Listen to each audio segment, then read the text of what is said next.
50,000 নতুন চৰকাৰী চাকৰি দিম 50,000 নতুন আমি চৰকাৰী চাকৰি দিম এতিয়া মই আৰু এটা কথা চিন্তা কৰিছো যেতিয়া চাকৰি ৰিজাল্ট দিয়ে তেতিয়া আমি দেখা পাওঁ যে এখন ঘৰতে কেতিয়াবা দুটা তিনটা লৰাই চাকৰি পায় আৰু কিছুমান মানুহৰ ঘৰত এটাও চাকৰি নাই হয় নে নহয় কিছুমানৰ ঘৰত দুজন তিনজনে চাকৰি পায়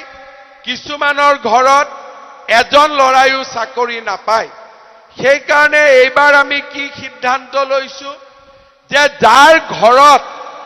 এটাও চৰকাৰী চাকৰি নাই তেনেকুৱা লৰা ছোৱালীক আমি পৰীক্ষাত 10 নম্বৰ এক্সট্ৰা কৰি দিম যাতে সকলোৰে ঘৰত এটা চৰকাৰী চাকৰি হ'ব পাৰে ধৰি ললো মোৰ ঘৰত 3টা চৰকাৰী চাকৰি আছে মই পৰীক্ষাত 50 নম্বৰ পাইছো ধৰি ললো মোৰ ঘৰত এটাও চাকৰি নাই ময়ো 50 নম্বৰ পাইছো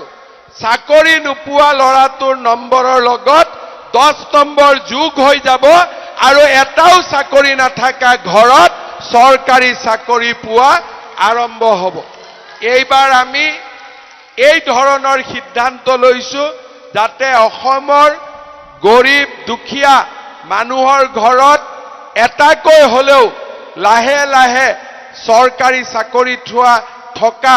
পৰিয়ালৰ আমি সৃষ্টি কৰিব পাৰো আৰু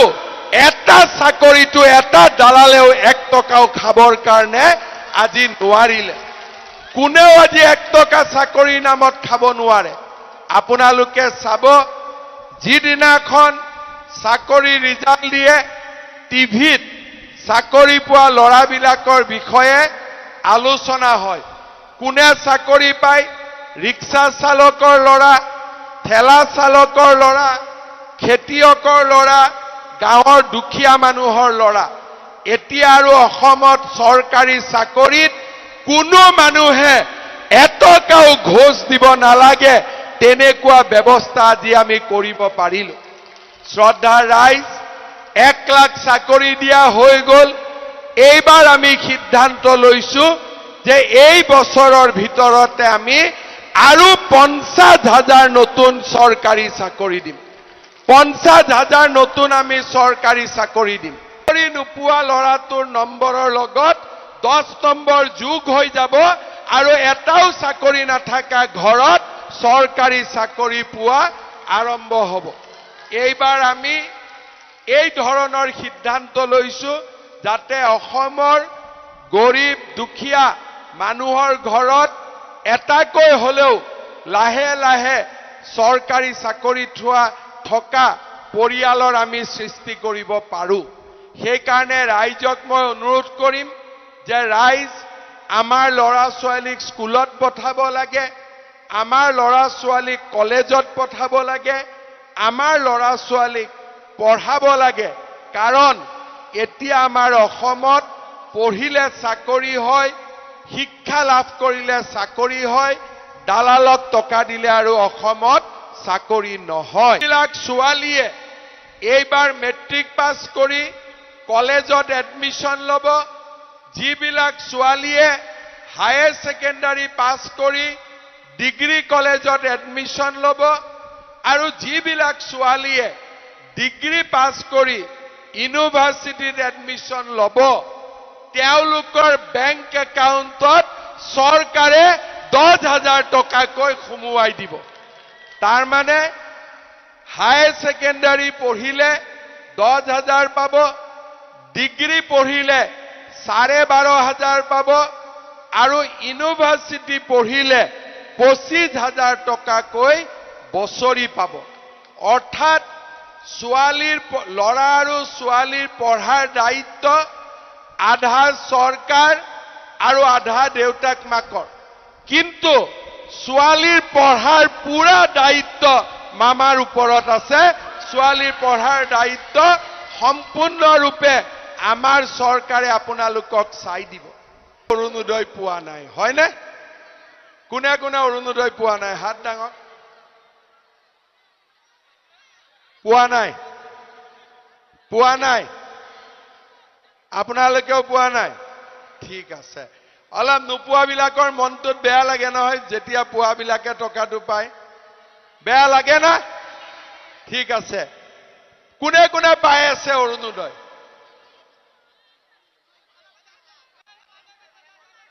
ঠিক আছে কোনবাই পাই আছে কোনবাই পোৱা নাই ঠিক আছে আপোনালোকৰ ৰেচন কাৰ্ড সবৰে আছে নে নাই কাৰ ৰেচন কাৰ্ড আছে হাত ডাঙক আচ্ছা তাৰ মানে ৰেচন কাৰ্ডত আপোনালোকে 5 কেজি বিনামূলীয়া চাউল পাই আছে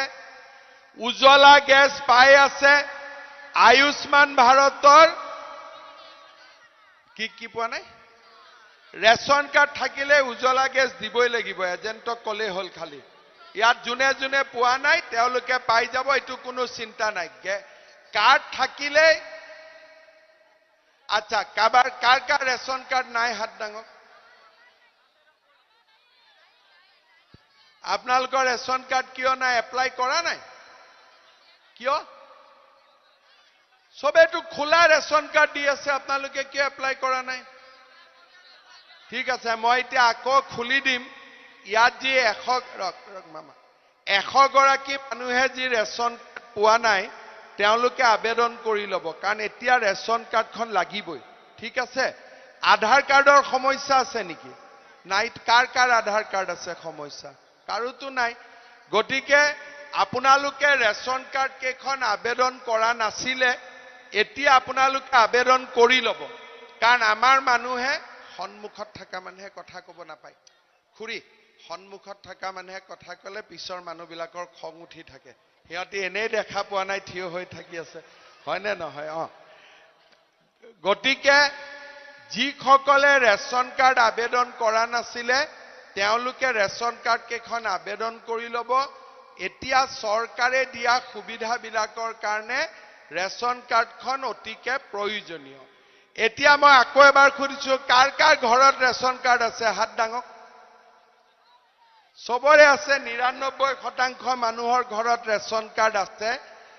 এতিয়া মই যেটো কথা কব খুজিছিলো যে ৰেচন কাৰ্ড থকা কিছুমান মানুহে অৰুণোদয় পাই আছে কিছুমান মানুহে অৰুণোদয় পোৱা নাই হয়নে নহয় এইবাৰ ইলেকশনৰ পিছতেই যিমান পৰিয়ালৰ ঘৰত ৰেচন কাৰ্ড আছে সকলোৱে এটাকৈ অৰুণোদয় পাই যাব সকলোৱে এটাকৈ অৰুণোদয় পাই যাব কোনো বঞ্চিত নহয়